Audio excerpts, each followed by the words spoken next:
Okay, and we are live and in session once again. Hello, my friends, and welcome to our Friday podcast. Okay, so just give a quick shout out to the early birds in the chat. We got Victor, Decide, Prim, and Kat. Welcome, welcome. It is a lovely little morning, and I am finally fully healed, though my voice is still on the lower side, as you can imagine. I believe I was able to find some BGM for today. Let me just see if that's playing correctly. Right now it's still on mute. That should not be a problem. Just this thing going. Of course, make leave your earphones alone for 1 second and they get tangled. How that happens. I believe there's actually some sort of theory that tells you why that's so likely to happen. Alright, so let's turn on the BGM. There we go. It's like some jazzy Metal Gear. Let me know how that sounds to you guys. If it's too loud, too soft, or whatnot. Okay? So right now, it starts low, and then it's just going to be kind of cruising along in the back. Okay. Just make sure settings is loop. Okay. Can you guys hear it nicely? Is it too soft, too loud? Let me know how the audio is. And also, I know, with this green screen, I didn't expect that the leaves on my shirt would be turned into void leaves, but hey, it is what it is, right? Sounds good? Okay, very good, very good, very good, very good. So, it was really interesting, too, when I was getting started with this whole topic to begin with, is that when I told Val last night that my podcast topic was going to be this whole thing about the golden age of gaming, and she was asking me, she gave me a very, very good question. It was like, well, when do you think it is? And I was, of course, telling her something along the lines of the mid-90s to the mid-90s, early 2000s. That's generally what we consider to be, the golden age, so to speak.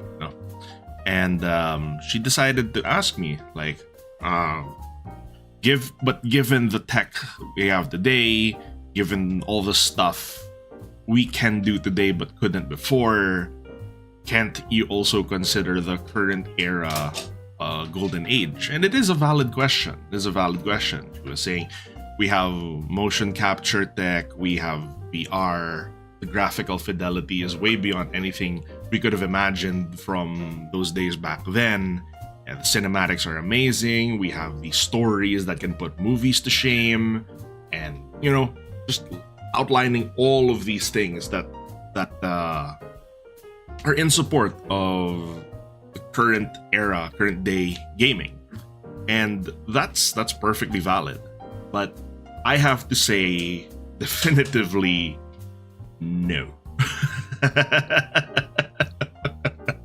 And don't get me wrong. That's not to say that there aren't any good games anymore out there.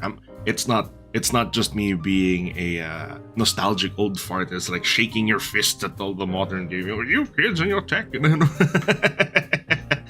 It's nothing like that. It's more of how there are still a ton of good games out there. Like, just from the recent showcases we've seen, the Spider-Man 2 is still something I'm looking forward to. Honestly, Star Rail, I've been hooked on it, admittedly. Pretty dang good for a free gacha game, I will say, I have to admit. God of War Ragnarok was great. We got Elden Ring. And of course, we have an indie game scene that is positively thriving right now. But really, it does depend on the choice of your variables and stuff. Right now, it might be the golden age of indie games. That's a good point. That's a good way of saying it. And why is that? Well, when you consider the state of the industry, it's like it doesn't quite feel the same anymore. Like, a lot of gaming news, well, okay, let's put it this way. A lot of news always focuses on negatives because that's what sells. This is all a freaking business anyway. But not to become too cynical about the business side of things, no? just wanted to mention that there. But every time you hear gaming news, it's like you're constantly bombarded with exposés on these corrupt business practices, games positively annihilated by microtransactions. We're suffering from a severe sickness of sequelitis. Just soulless husks of sequels that feel empty. There's not really much happening. We're just constantly getting remakes of games that are already existing, remasters of games that are already existing. It doesn't feel like we're getting that many, brand new IPs in the modern era. There's this air of stagnancy and a lack of innovation. Because, from a business perspective, innovation doesn't quite bring in the money, unfortunately. But that's why now feels like the golden age of indie games, because for indie games, like, you guys, indie games don't really have too much of the name recognition and brand recognition. The name doesn't hold as much weight.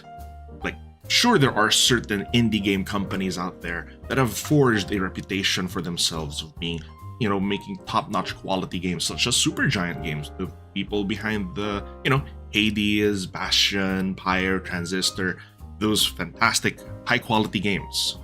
And the reason why we adore these indie games is because it does feel rather reminiscent of the previous era of what I would consider the golden age of gaming. Because you don't have name recognition, you don't have brand recognition to stand on, you have to innovate in order to stand out. And that was the state of the gaming industry way back when.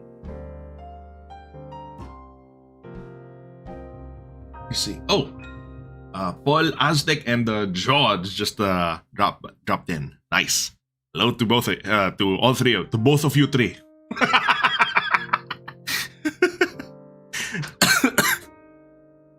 Hi.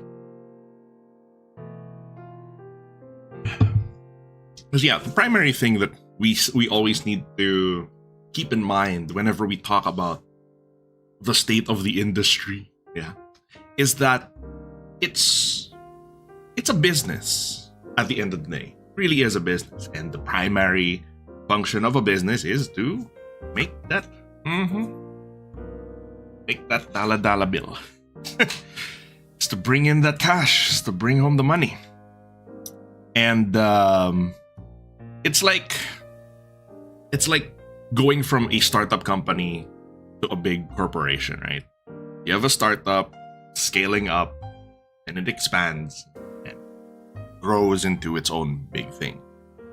It's similar to, honestly, the appeal of like a small YouTube channel that goes through changes as it grows. There's a certain appeal that we have in our tight-knit small community that we can't have when you compare it to a much larger channel.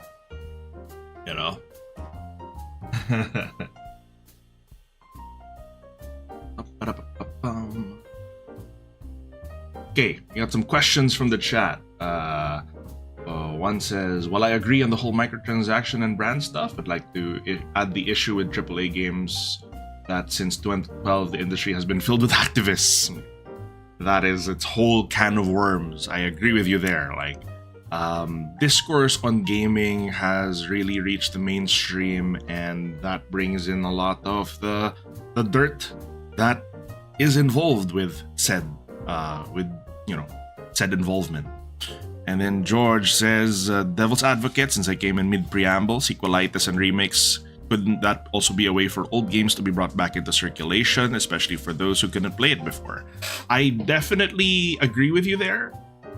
That yes, it is a wonderful opportunity to bring back games that were unavailable for a lot of younger gamers. I mean, my goodness, if you look at most of the games on my list, the years that I'm going to highlight, these were years before a lot of people were born. I wouldn't be surprised if, I know there are members in our community who were not even around in the 90s, and that does fill me with some form of existential dread. But so in that regard, definitely sequelitis, remakes, that's an excellent opportunity to bring them. However, we have also seen our fair share of cash cow remakes, of unnecessary remakes and remasters. In fact, we talked about that a couple of episodes back. But sometimes you just see that there are some games that literally don't need to be remade and remastered, but they still get the treatment anyway. Meanwhile, poor F-Zero is over here, crying, ignored. People think Captain Falcon started in Super Smash Brothers, and makes me want to cry.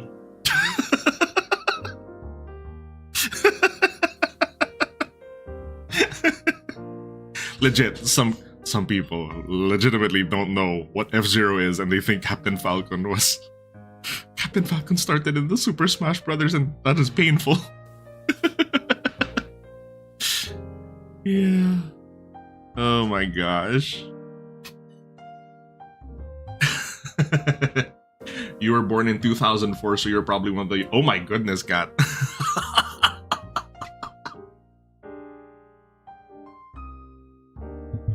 I don't know, something about people being... Some of our community members were born in the 2000s. They feel like mystical creatures to me.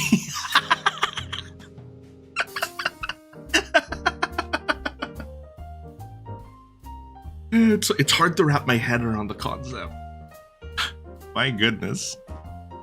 Don't even get me started on games that never got localized outside the respective countries. Oh yeah?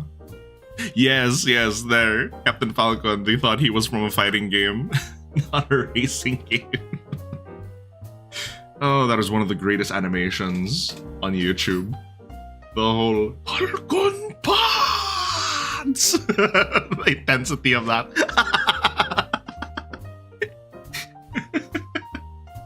I showed that to some of my younger cousins who know about Captain Falcon but don't know he was from F-Zero. I show them that clip, and they have to pick their jaws up from the floor after it. Like, why was that so unnecessarily awesome? And I just say yes. Oh man. So, in that case then, like, if we wrangle it back to the topic, like, what era and what years would you guys consider golden age? A stretch of years that could be considered the glory days. Well, to me,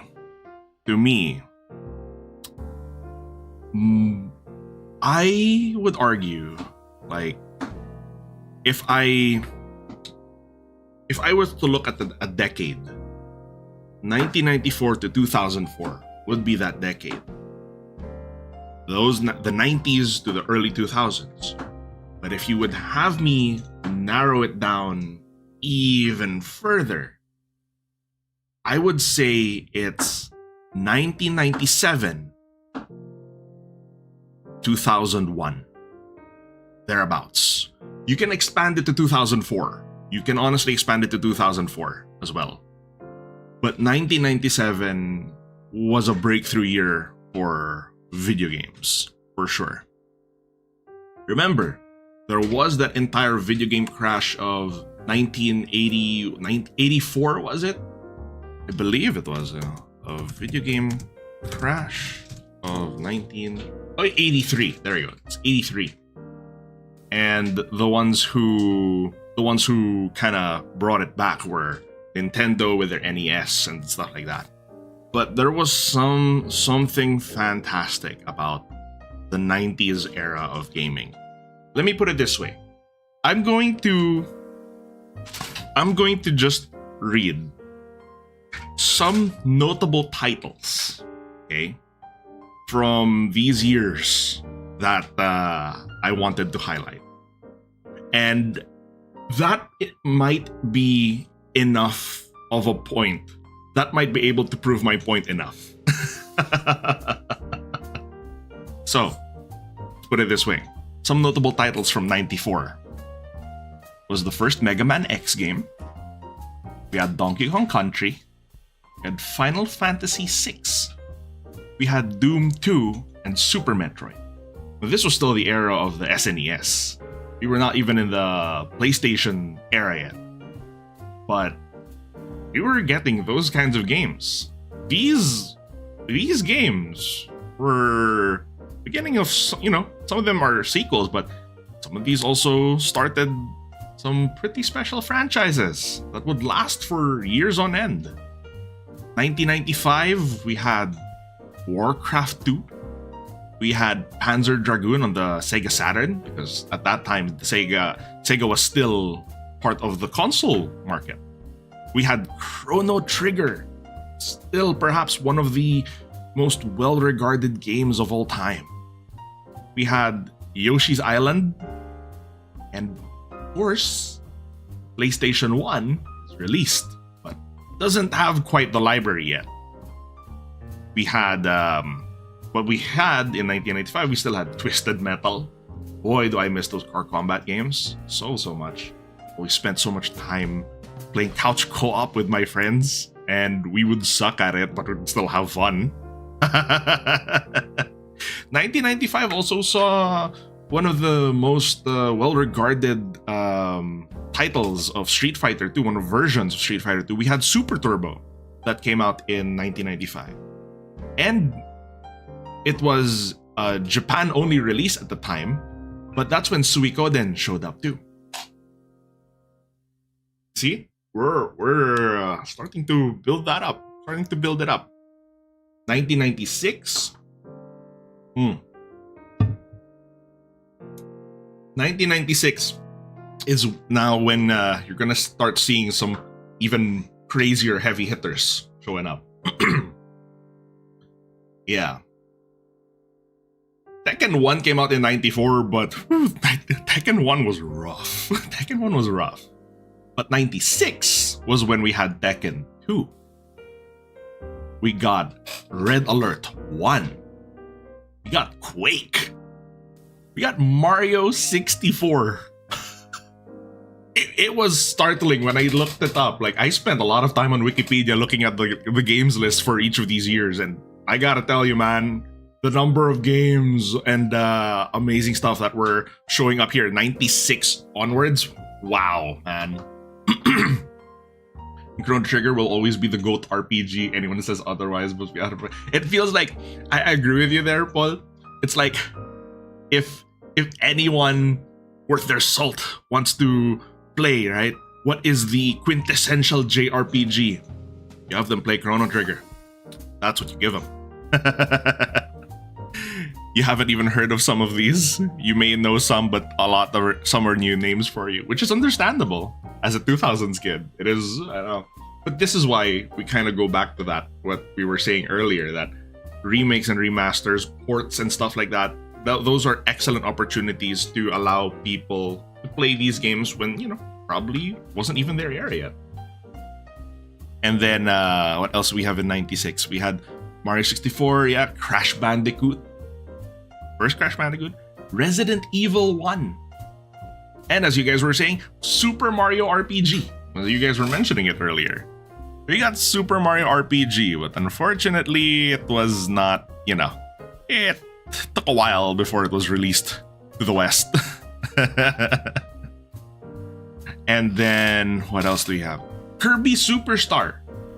See, even though the PS1 had arrived, like the SNES, don't get it wrong, like the SNES was still going strong. Got and then on the more arcadey games, we started with Metal Slug and Mortal Kombat 3, Ultimate Mortal Kombat 3. So these are some pretty heavy hitters. These are pretty heavy hitters, I gotta say. And now this one, okay. You guys brace yourselves for the next couple of years, but oof. Also Bubsy 3D. Well, okay, to be fair, we have to mention Bubsy 3D because it's not as if all of the games from back then were, were fantastic. We're all great. It's not as if it's like every single game that came out from that era was fantastic. No. We definitely had our Bubsies. And yes, we had Tomb Raider coming out in 96 as well. Like, these are games that established franchises or further cemented, currently existing ones. We weren't really suffering from sequelitis just yet. Because sometimes, like when you consider Crash Bandicoot 1 and Tekken 1, they do kind of feel like a beta test for the sequel that was to come out after. Tekken 2 was so much more polished over Tekken 1. Crash Bandicoot 2 feels so much better than Crash Bandicoot 1. They really refined the controls. I'd still say Crash Bandicoot 2 is my favorite of the original trilogy. Now, listen to this, right? We're going to go into 97. Possibly one of the single best, most influential years in gaming history. And just listen to the list of games that I found here in 97. So this was already about 2 years into the PlayStation's lifespan. And my God, it was ready to keep proving that it was the top dog in the game. So we had the we had the N64, sure, and we had Star Fox 64. Even on the PC side, we had Fallout 1. We had Soul Blade on the PS1, which was essentially the precursor to Soul Calibur series. It started with Soul Blade before it became Soul Calibur. We got Gran Turismo. We got Dungeon Keeper, the original one, before it got ruined. The original Dungeon Keeper. We got GoldenEye 007. We got Armored Core. Armored Core first showed up in 1997, which at the time was the flagship of From Software before the Soul series even showed up. They did start with Armored Core, and a lot of people don't realize that. Because I know they made their name with the Soul series, and some people really think that, From Software started the Soul series.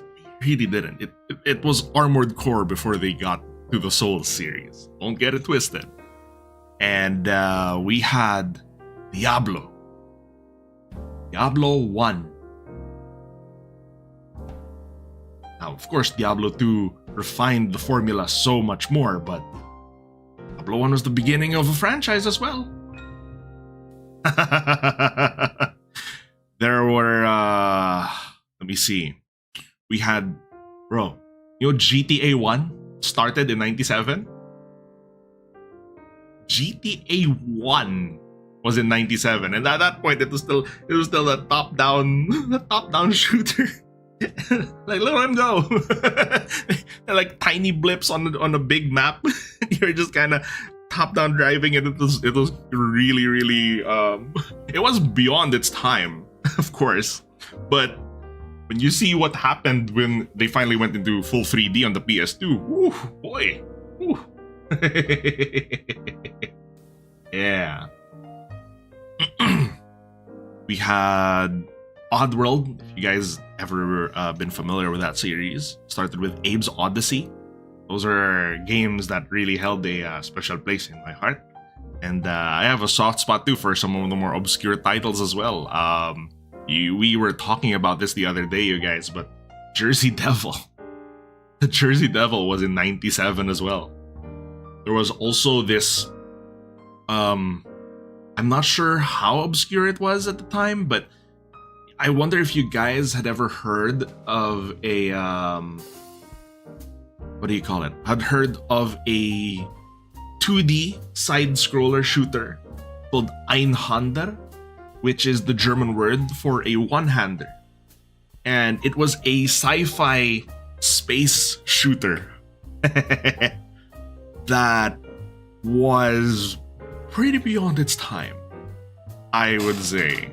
Because it's like, that game, you had your ship, of course, and when you break enemies, when you destroy enemies, they can drop their weapons, and then you can pick those up, and you can use those weapons against them. And it was just so much fun. It was a difficult game for sure, but it was very fun. Einhander, yes! Fun fact. If you guys had, it was a shoot 'em up. If you guys had played Kingdom Hearts 3, they had some Einhander cameos there.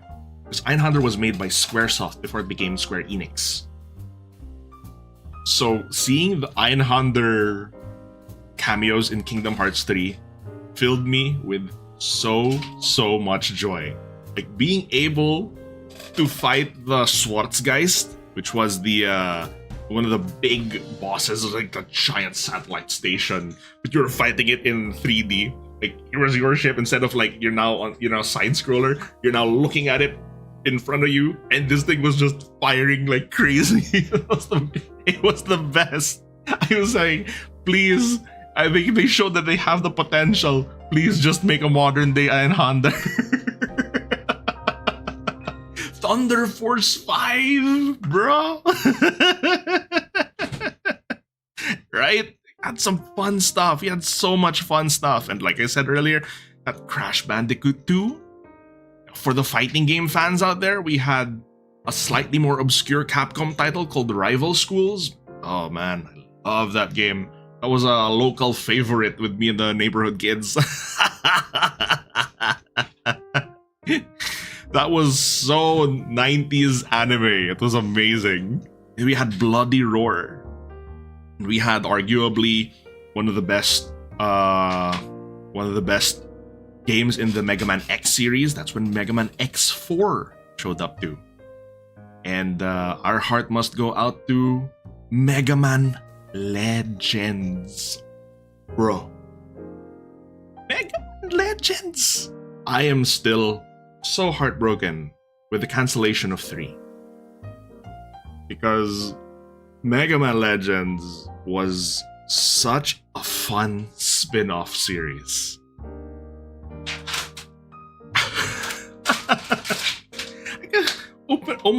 Almost open world? Not quite, but it was like an open exploration kind of game.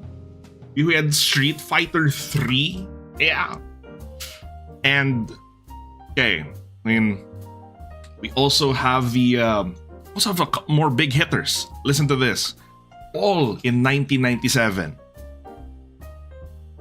We had Final Fantasy Tactics. It was released in Japan. I know 98 was the official international release, but we had Final Fantasy Tactics in 1997. And oh my god, that game still holds a very special place. And most of these games hold a special place in my heart. And of course, the big hitter of FF7, Final Fantasy 7, which was considered by a lot of people to be the best game ever when it showed up in 1997. I mean, you remember the CD case? It came with 3 discs. And at that point, like, whoa! That was the time. Imagine, chat. that was the time when it was perfectly normal. You bought a game, or, you bought it for the price of one game, and it had 3 discs worth of content on it. Now, they'd split those up into 3 separate releases and then sell them to you separately. It was a different time. Still a lot of people's favorite FF tactics. Oh, me. And it was really cool because, at the time, like, Final Fantasy was still all about, the crystals, right? The 4 crystals upholding the balance, and then you have to make sure to protect them and all this stuff. You're you're a group of, these fantasy warriors and stuff like that. Meanwhile, Final Fantasy Tactics, you are the son of a noble family that unravels a conspiracy with the church and the army. What?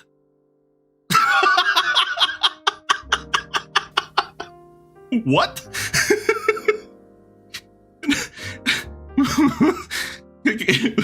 Wow. They went ambitious on the storytelling.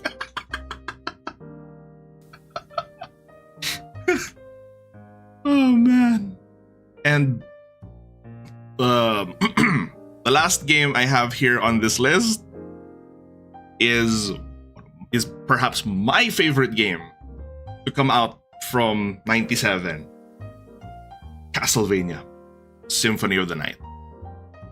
I still go and play that once every year. Just finish the game.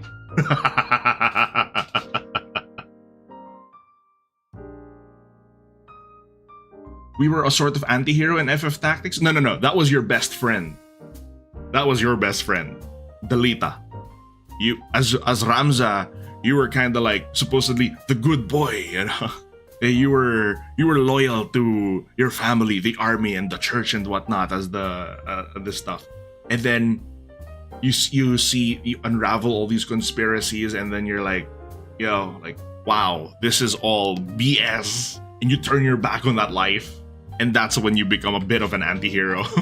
And there's always this conflict, this class conflict that's at the heart of it all. Like, what? But yeah. Castlevania Symphony of the Night. Metroidvania. Damn. That game was so dang good, people are still referencing it to this day. And it almost feels like the Castlevania that people use as the golden standard. Like there have been some really fantastic games out there still in the Castlevania series. But it always goes back to Symphony of the Night for me. Yeah, and the first Fallout was in 97 as well. Yep. Now, listen to this, chat. From 97 to 98. 98 also has a crazy lineup of games. These 2 years are insane.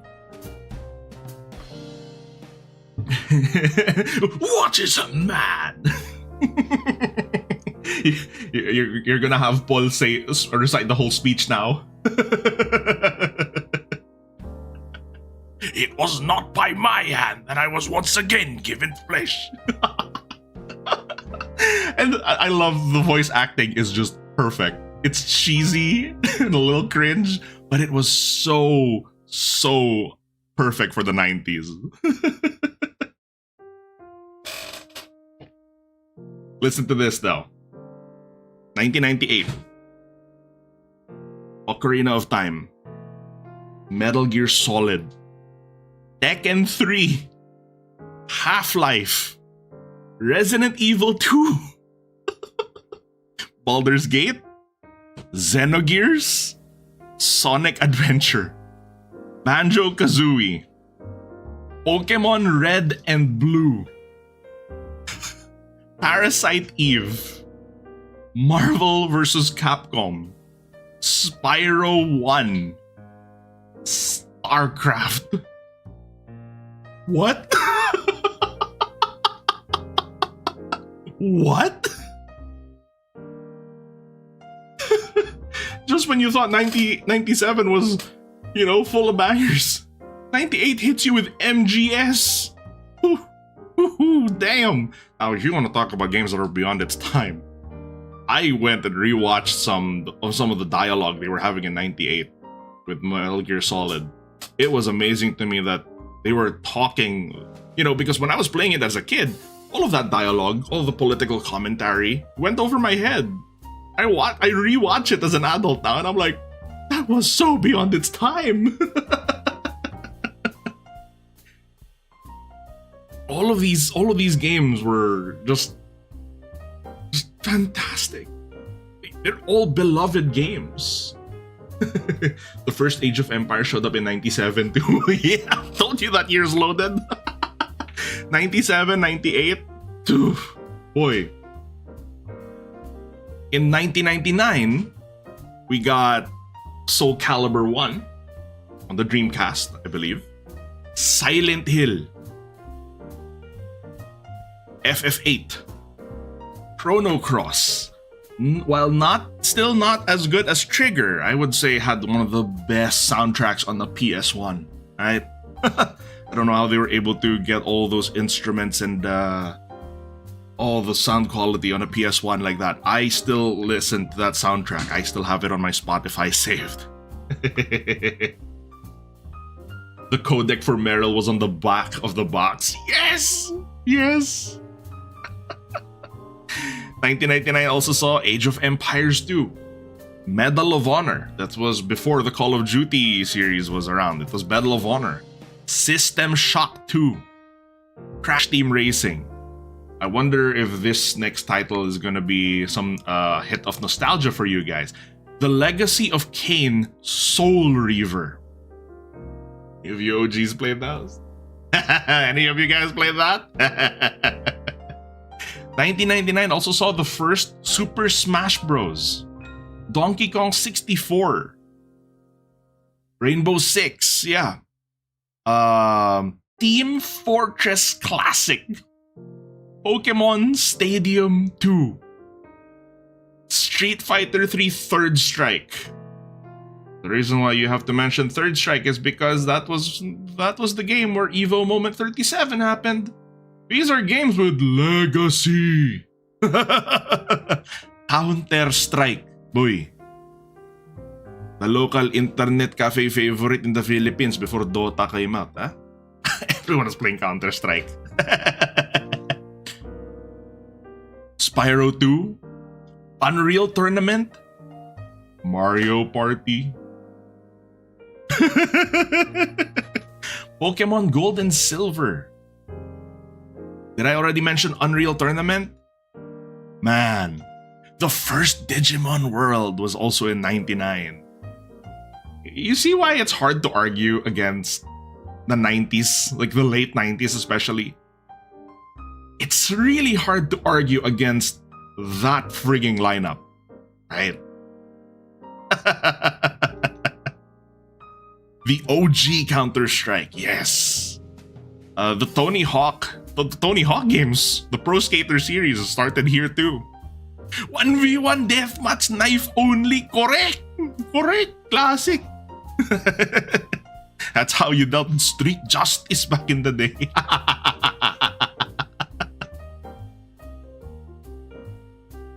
Man. Right? The Tony Hawk, bro. Just judging by the reactions that I'm getting from you guys here, it really tells me just how beloved this entire era was. It's crazy. It's crazy. Now, what happens at the turn of the millennium? 2000. PS2 arrives. PS2, the greatest console in history. And I'm not speaking on that as a biased gamer. The PS2 is still historically the best-selling console of all time. And it's not even close. Computer shops only play Counter-Strike day in and day out. Yeah, man. Now, even though the PlayStation 2 arrived in 2000, the PlayStation 1 was still going very strong. You guys remember Vagrant Story? You can smell the popcorn and renting a game. Yeah, boy. Yo, remember Vagrant Story? Final Fantasy IX, which was actually my first Final Fantasy title. That's why I'm heavily nostalgic for 9. Tekken Tag 1 came out in 2000. It was in arcades. Any of you also could have possibly played Phantasy Star Online, Majora's Mask, Spyro 3 Year of the Dragon, Banjo-Tooie. For the fighting game fans, got Marvel vs. Capcom 2. Still the most fun fighting game to watch, in my opinion. Especially if they play low tiers, it's the best. Got Marvel vs. Capcom 2. Got Diablo 2. Some heavy hitters. We still had heavy hitters. Kirby 64. The Sims. Paper Mario. Red Alert 2. Red Alert 2 came out in 2000. Capcom vs. SNK 1. Mega Man Legends 2. You know, the craziest thing is, like, I went to the most well received releases in these years. I consider myself so lucky that I was able to play most of these.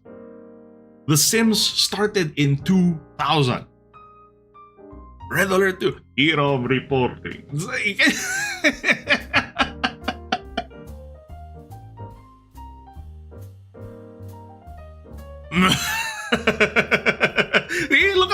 Look at your reactions. That tells me everything I need to know. That tells me everything I need to know about how well regarded this era was. The 2001 was the arrival of the GameCube, the GBA, and the Xbox. You know what 2001 brought us? RuneScape.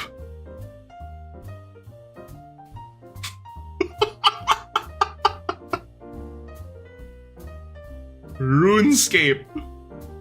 There was also the PlayStation 1 Spider-Man that came out in 2000. That was a really fun game. 2001 also brought us Final Fantasy X. The moment you turn on the game, get in there, you hear to Zanarkand, you know this is going to be a very special game. Scam Simulator RuneScape. Metal Gear Solid 2 Sons of Liberty. Not quite on the same level as MGS1, but to be fair, it is very hard to match what MGS1 did. Smash Bros. Melee. Melee showed up in 2001.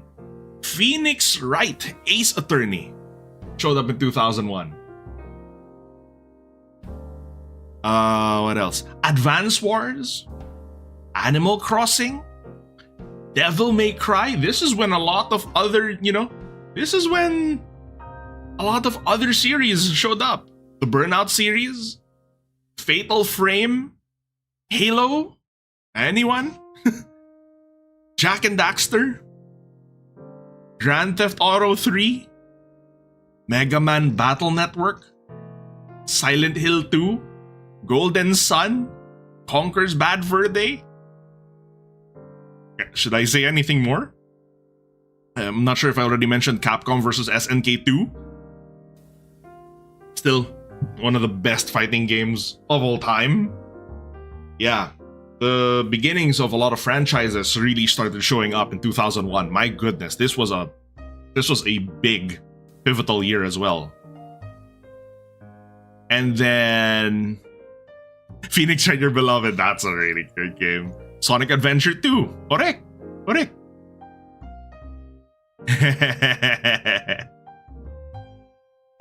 2002, GTA Vice City, Metroid Prime, Gen 3 Pokemon, Ruby and Sapphire. Gen 3 Pokemon was in 2002. That makes me feel a little bit... Oh. Zelda Wind Waker was 2002. Super Mario Sunshine. For you Elder Scrolls fans, this was when Morrowind showed up. Elder Scrolls 3, Morrowind. Splinter Cell, Tekken 4, Harry Potter game started in 2001. My personal favorite game, another one, Warcraft 3. Warcraft 3 Reign of Chaos was in 2002. Sly Cooper, Mega Man Zero, Soul Calibur 2, Kingdom Hearts. What? These lineups are insane. This stretch from 97 to 2002 was the best. 97, 98, 99, 2000, 2001, 2002. This 6-year stretch was ridiculous. We could go up to until, I would even go until 2004. Because listen to the games in 2003 and 2004, okay? 2003, Tony Hawk's Underground, Prince of Persia, Sands of Time, Star Wars, Knights of the Old Republic. You guys played KOTOR. Frozen Throne, Castlevania Aria of Sorrow. This was when Call of Duty showed up for the first time. Your dad couldn't find the Kingdom Hearts at any store, but luckily was good friends with someone there and bought it from there. He still had the sticker. Amazing. But something to note about 2003, a lot of these were sequels. And the best-selling games were really more from previous years, like with, Pokemon Gen 3, GTA Vice City, and Wind Waker. Though Mario Kart Double Dash and Final Fantasy X2, they also did pretty well. But here you were starting to see, it's kind of being just sequels to pre-existing franchises. In 2004 though, GTA San Andreas, my personal favorite and still what I would argue is the best game in the series. Don't even bring me GTA 5, bring me San Andreas. Half-Life 2, Halo 2, Metal Gear Solid 3 Snake Eater, Pokemon Fire Red, Leaf Green, and Emerald, World of Warcraft, which in some way you could consider was a little bit of a Fable, Far Cry, the Katamari games. The first Katamari came out here. Monster Hunter. Monster Hunter first came out in 2004. Red Dead Revolver, Tekken 5. Yep, year of the PSP. Correct.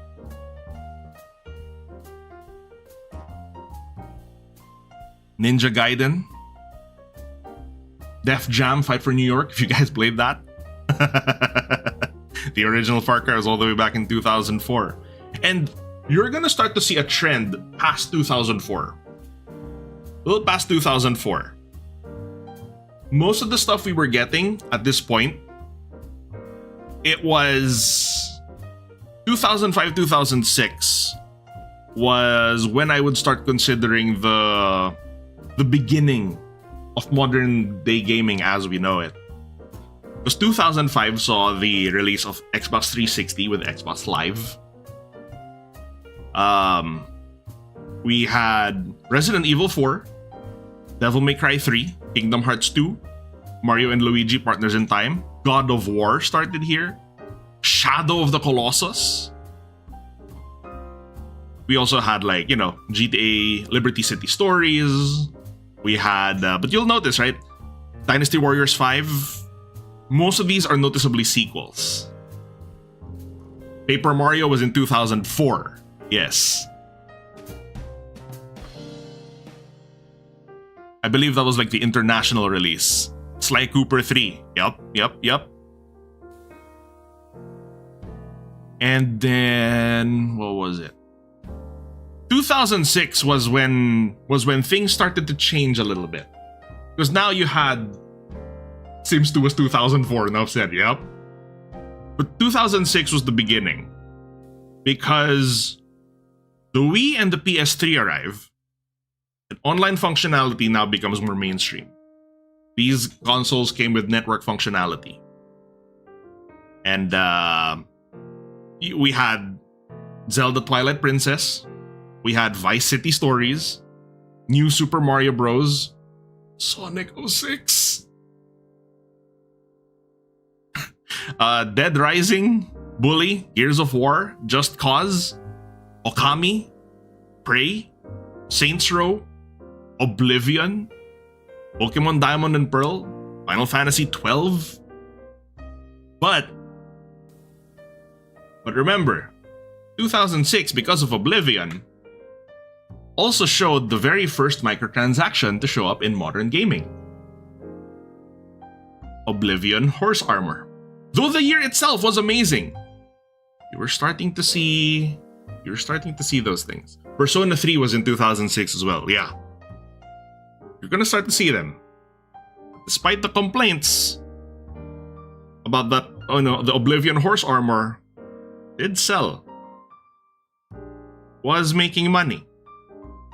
And despite the complaints, became the best-selling item eventually, after a couple of years or so.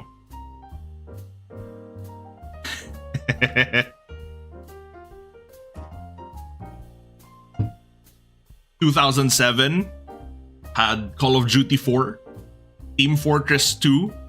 And Call of Duty 4 was when it was able to finally overtake Medal of Honor as the big shooter, as the big main shooter. Because that was a fantastic game. But we all know what happened with the sequelitis with Call of Duty 4, right? Call of Duty series as a whole. Uncharted, BioShock, Portal, Assassin's Creed. We were still getting good games in 2007. And COD 4 was when you got your start as well. Oh yeah, same here. I think most of us, because for me, when I in the older days, Medal of Honor was the big deal, and then it transitioned to Call of Duty. Then 2008 we had MGS4, my favorite game of all time. Dead Space, Left 4 Dead, Mirror's Edge, Pokemon Platinum, Smash Bros. Brawl. But 2008 was also the dawn of the smartphone. 2008 was the dawn of the iPhone, more importantly. So that's where a lot of the microtransactions started to show up in free-to-play games. Now, let me put it this way. The iOS store in 2008, what they earned in revenue through microtransactions was about 3.6 billion. And there were 15 billion downloads all across the store. This was the whole thing. Which means this was the start of, Angry Birds. Candy Crush didn't arrive until 2012, but 2009 was the era of, Farmville. We had Fruit Ninja. We had all of those games on Facebook that your aunts would constantly bombard you for requests for lives. The precursor to the "Do you guys not have phones" line. The EA online store for Sims 2 showed up here. Ugh. 2009 was still a good year. Demon's Souls, Dragon Age Origins, the Arkham Asylum games, Bayonetta, Borderlands, Minecraft. Minecraft started all the way back in 2009.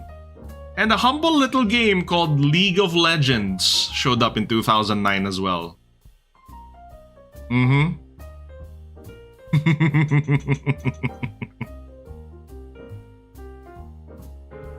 And then once you get into the 2010s, that feels like a completely different era already. Because this is where modern, the AAA gaming industry realized, hey,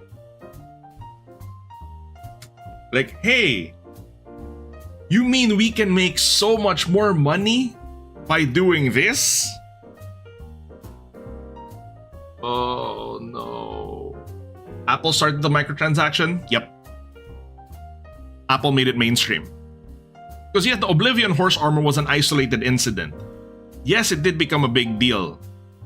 But it wasn't until the iPhone, the iOS store, Apple Store, however you call it. It wasn't until mobile games popularized microtransactions, and then of course, the earnings reports, the revenue reports, all of these things were coming in.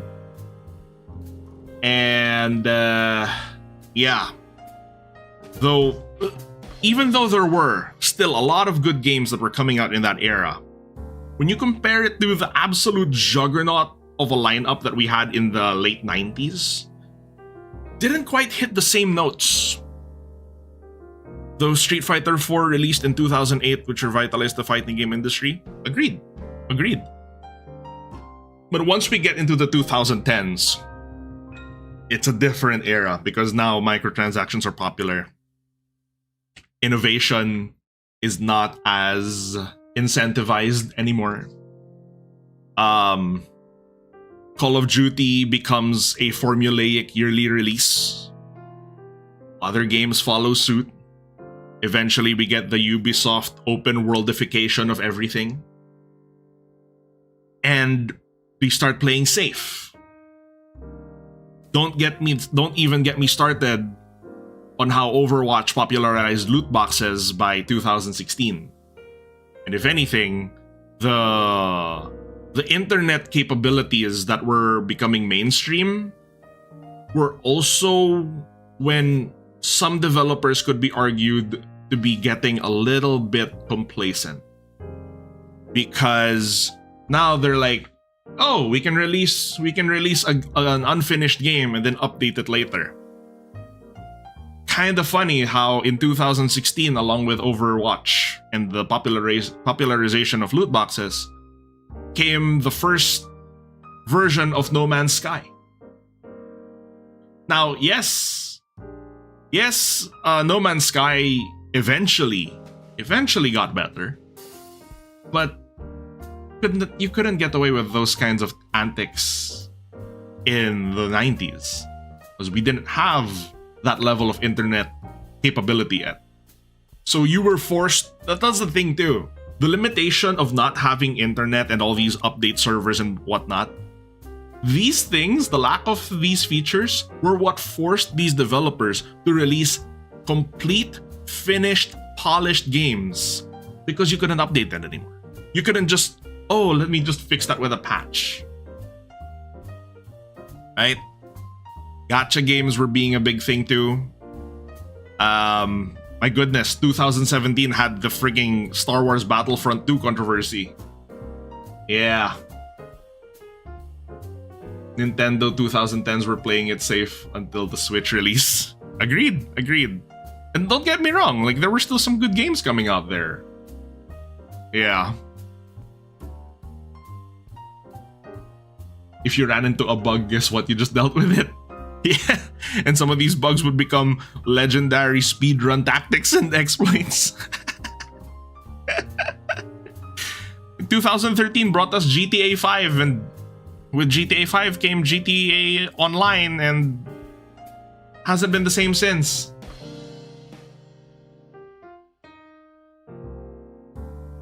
Hasn't been the same since.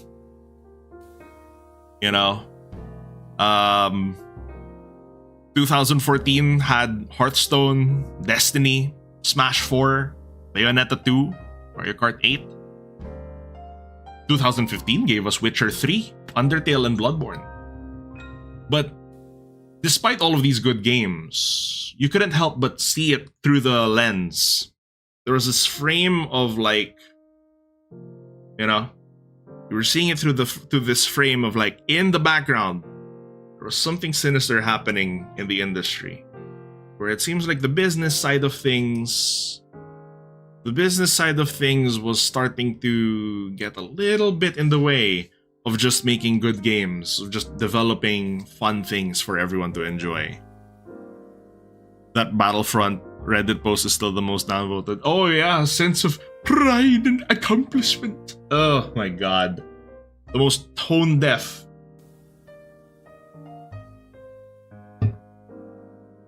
The most tone deaf response you could have ever had to that. So now the question is, what's the cutoff point? We can all kind of agree that 1997 onwards was pretty dang good. I would say maybe until 2005. If you really want to push it, 2006. But I would maybe hard cap it at either 2004 or 2005. Because they really never reached the same heights as they did in 97. Yeah, 97, 98. Just looking at the responses from you guys, it was crazy. And now feels like the age of the indie games, because funny enough, it feels like we're repeating history. Now the indie games are reminiscent of the innovation we would see in the 90s, in the late 90s especially. Everyone was trying something new, something different. All of these creative game mechanics and whatnot. The budget was really going into creating a lot of great worlds, fun stories, really snappy game mechanics and stuff like that. Yeah. Halo 3 came out in 2007. Yeah. Hard cap at 2003 or 2004, right? You could start to see the whispers in 2005 and 6. Yeah. I would cap it maybe at 2004 just because it still gave us Metal Gear 3. Metal Gear Solid 3 Snake Eater. Katamari Monster Hunter. Yeah, those are still some soft spots for me, so I'll definitely maybe hard cap it at 2004. And to all the younger members of the community who were born in the 2000s, if you happen to find a way to play some of these games from 97, from that era, I highly recommend you do, because some of the greatest games of all time came from that era. Thankfully, it's really nowhere near as depressing as it seems. It's not as if modern gaming now is like that. It's that depressing, you know? Because thankfully, with all the tech that we do have today, we are also spoiled with a lot of options. And, you know, there's no real need for us to... We're not forced to buy into these games that are just killed with microtransactions, these cash cow games, these, you know, games that are obviously just made for the cash instead of creating a good gaming experience. I know, yes, I did say at the start that primarily the point of games, it's a business. It aims to make money. But if you can make money by also providing a great gaming experience, then that's the best scenario for sure. Yeah, this year is looking pretty good. Yeah. And I feel like when you look at the news, people are also getting tired of constant bombardment of news about, you know, about oh, another microtransaction, oh, another corrupt post, another this and that, oh, EA doing something stupid again, oh, Activision did this and that, da da da da da. It's like, you know what? What's a good game that's coming out instead? You know, like people are trying to be a bit more positive at least. Just don't open the live chat in any freaking gaming showcase on YouTube, because that's where humanity goes to die.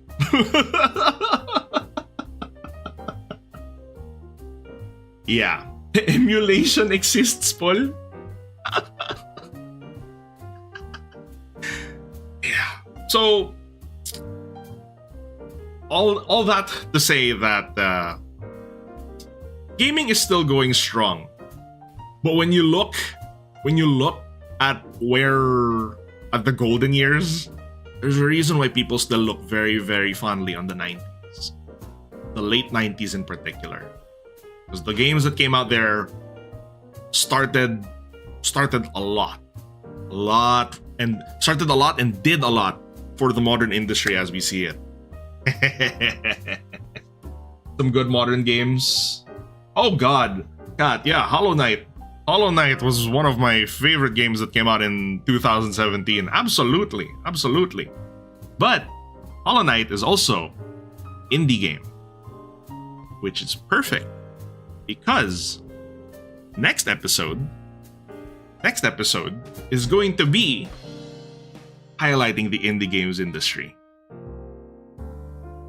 In as much as we are reminiscing here about the golden age of gaming, the reason why now the modern era is the age of indie games, because they feel very reminiscent of the innovation that we saw present in the 90s.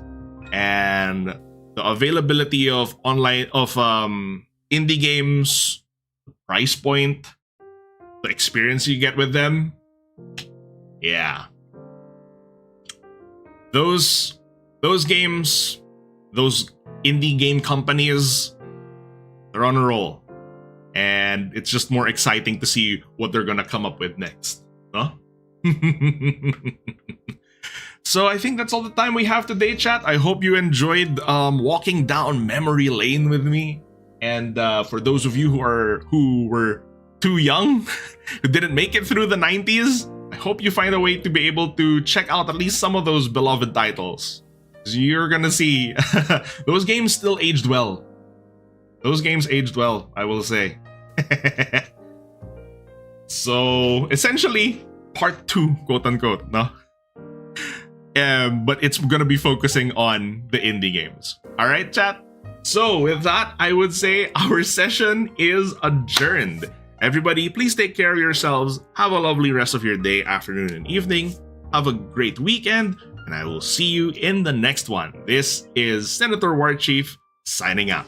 Otsu Sen.